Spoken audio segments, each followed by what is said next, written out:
আপুনি চাই আছে DY365 ডিজিটেল ৰাজ্যৰ এখন হস্পিটেলত দেখিবলৈ পোৱা গৈছে এক আজব ঘটনা সংঘটিত হৈছে ভয়ংকৰ ঘটনা বায়োপসি টেষ্টৰ নামত ৰোগীৰ গুপ্তাংগ কাটিলে চিকিৎসকে মণিপুৰৰ আতিকুৰ ৰহমানৰ এই ৰোগীগৰাকীৰ গুপ্তাংগ কাটি লৈ যায় চিকিৎসকে আৰু তাৰ পিছতে দেখিবলৈ পোৱা গৈছে এতিয়া অভিযোগ উত্থাপিত কৰিছে এক নাভোত নাস্ত্ৰত ঘটনা সংঘটিত হৈছে এখন হস্পিটেলত এই মুহূৰ্তত সবিশেষ জনাওক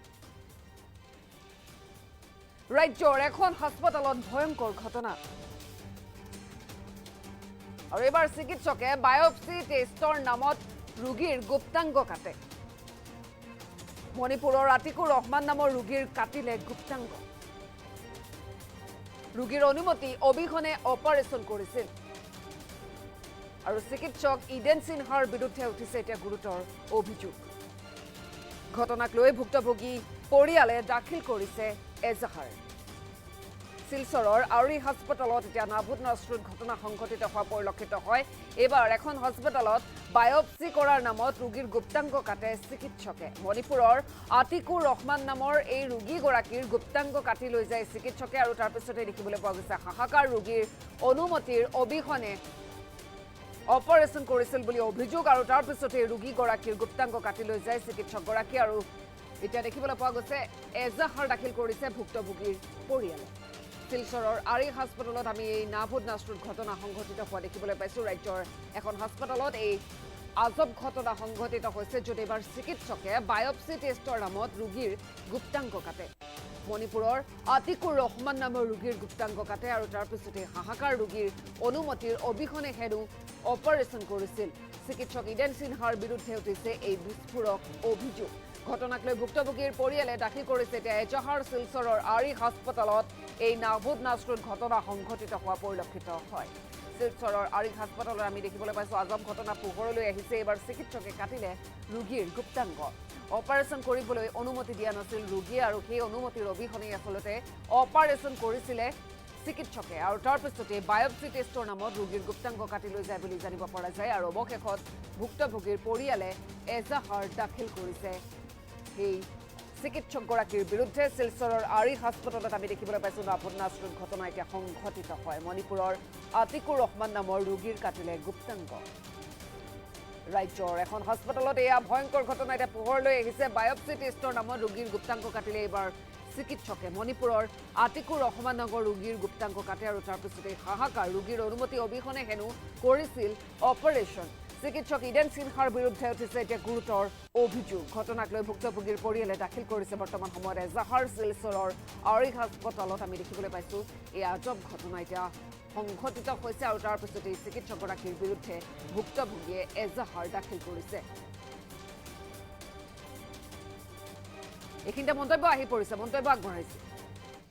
আমি আইলাম শিলচার আরি হসপিটাল মেয়ের 19 তারিখ আইসি আইয়া ইদেন সিংহা সারডে দেখাইছি আমার একটা পেশাবর রাস্তাতে স্পট আসলো সামান্য দেখানোর পরে কৈছেন তোমার এটা বেমার বড় ধরনের বেমার হইতে পারে আমি একটা বায়োপসি টেস্ট লওয়া লাগবো আগে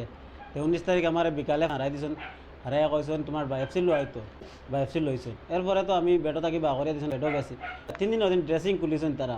ড্রেসিং খোলার পরে আমি দেখলাম যে পেশাবর অঙ্গ আমার পুরুষের যেটা আছে যে এটা সব জিরো হয়ে গেছে ও সারডে আমি কইলাম স্যার এটা কিতার লাগে কাটলা স্যার বলে না এটা তো তোমার পেশাবর রাস্তা পাইছি না ও কারণে কাটছে তো 19 তারিখ হে তার যৌবানঙ্গর মাঝে একটু স্ক্র্যাচ আসলো স্ক্র্যাচের লাগে ডাক্তার দেখানি দেখলো আরি হসপিটালে আওয়ার পরে তারা কইলা বায়োপসি করানি তার ইডেন সিং বায়োপসি করানি ঢুকাইয়া তার বিবির ওয়াইফর তার নিজের সিগনেচারও লই লিছে লইয়া তো তারা তো বুঝছে বায়োপসিকর মাঝে এক টুকরা মাংস লওয়া লাগে খালি ওটা হইয়া দোকানের পরে তারে পুরা যৌবানঙ্গটা তার পুরা খাটি ফেলাই দিছে 19 তারিখ যদি বায়োপসিকর লাগি নেওয়া হয় তারে 24 তারিখ নিয়ে ওই ফসা টুকরাটাকে নিয়ে তারা অ্যাপ্লাই করছে এটা পরীক্ষার লাগিয়া যদি তারে বুঝিয়ে দেওয়া হয়তো যে তোমার পুরুষাঙ্গটা পুরা খাটা হয়ে যাব গিয়া তোমার বড় রকমের রোগ হয়েছে হইয়া যে তুমি যে যদি এটা ক্যান্সার হইয়া দেখা যায় তুমি ক্যান্সার হসপিটাল রেফার করতা এইরকম যারা বেসরকারি হসপিটাল চালায় ডাক্তার যারা আছে এইগুলা বেজান কাণ্ড বারবার ওর আমরা বরাবলির মাঝে এরার উপরে কিছু তদন্ত হোক আর এরারে কড়া হাতে শাস্তির আওতার মাঝে আনিয়া তারারে উপযুক্ত শাস্তি প্রদান করা হোক আমি আইলাম শিলচার আরি হসপিটাল মেয়ের 19 তারিখ আইসি আইয়া ইদেন সিংহা সারডে দেখাইছি আমার একটা পেশাবর রাস্তাতে স্পট আসলো সামান্য দেখানোর পরে কৈছেন তোমার এটা বেমার বড় ধরনের বেমার হইতে পারে আমি একটা বায়োপসি টেস্ট লওয়া লাগবো আগে তো 19 তারিখ আমার বিকালে হারাই দিয়েছেন আর কইছেন তোমার বায়োপসি লো হয়তো বায়োপসি লইছেন এরপরে তো আমি বেডও থাকি বা করে দিয়েছেন বেডও গেছি 3 দিন ওদিন ড্রেসিং খুলিছেন তারা ড্রেসিং খোলার পরে আমি দেখলাম যে পেশাবার অঙ্গ আমার পুরুষের যেটা আছে যে এটা সব জিরো হয়ে গেছে ও স্যারডে আমি কইলাম স্যার এটা কিতার লাগে খাটলা স্যার বলে না এটা তো তোমার পেশাবার রাস্তা পাইছি না ও কারণে খাটছে তো 19 তারিখ তার